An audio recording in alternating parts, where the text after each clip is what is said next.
মানবতা বিরোধী অপরাধের অভিযোগে তদন্ত চলছে আওয়ামী লীগের বিরুদ্ধে। অভিযোগ প্রমাণিত হলে দলটির বিরুদ্ধে আইন অনুযায়ী ব্যবস্থা নেওয়া হতে পারে, জানালেন আন্তর্জাতিক অপরাধ ট্রাইব্যুনালের চিফ প্রসিকিউটর মোহাম্মদ আমিনুল ইসলাম।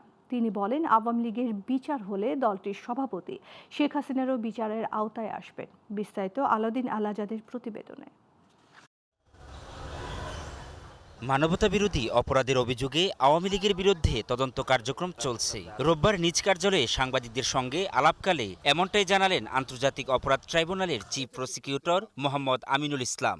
ওই সংশ্লিষ্ট সংগঠনটিকে বা সত্তাটিকে নিষিদ্ধ করার বিধান আছে। তিনি জানান, তদন্তে অভিযোগ প্রমাণিত হলে দলটির বিরুদ্ধে ব্যবস্থা নেওয়া যেতে পারে প্রচলিত আইনেই। তার দাবি, স্বাধীনতার পর থেকেই আওয়ামী লীগ বিভিন্ন বিতর্কিত কর্মকাণ্ডে জড়িত ছিল এবং 16 বছরের ঘটনা প্রবাহ ও জুলাই গণঅভ্যুত্থান সেই অভিযোগের প্রতিফলন। বিচার ছাড়া যদি আপনি ওই সংগঠনটাকে ব্যান করেন তাহলে তো জনমনে প্রশ্ন দেখা দেবে।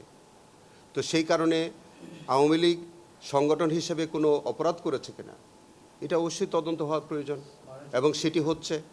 এবং সেখানে যদি তাদের বিরুদ্ধে যদি অভিযোগ প্রমাণিত হয়, আমাদের এখানে বিচার সাপেক্ষে প্রয়োজনীয় ব্যবস্থা নেওয়া যেতে পারে, অথবা সরকার অন্যভাবে ব্যবস্থা নেবে। চিফ প্রসিকিউটর বলেন, আওয়ামী লীগের বিচার হলে দলের সভাপতি শেখ হাসিনাও বিচারের আওতায় আসবেন। তিনি শেখ হাসিনাকে দেশে ফিরে আদালতে উপস্থিত হয়ে বিচার প্রক্রিয়ায় মুখোমুখি হওয়ারও আহ্বান জানান। তিনি যদি আসেন এবং তিনি যদি কোনো আইনগত পদক্ষেপ নিতে চান, তখনকার অবস্থা কি হয় সেটা বোঝা যাবে। আমরা চাই যে তিনি দেশে আসুন, তিনি তার বিরুদ্ধে যে দণ্ড আছে তিনি সেটা চ্যালেঞ্জ করুক, তিনি আপিল ফাইল করুক, আমরাও চাই।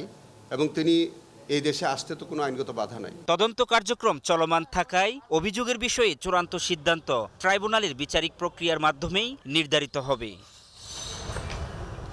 আলাউদ্দিন আল আজাদ, গ্লোবাল টেলিভিশন, ঢাকা।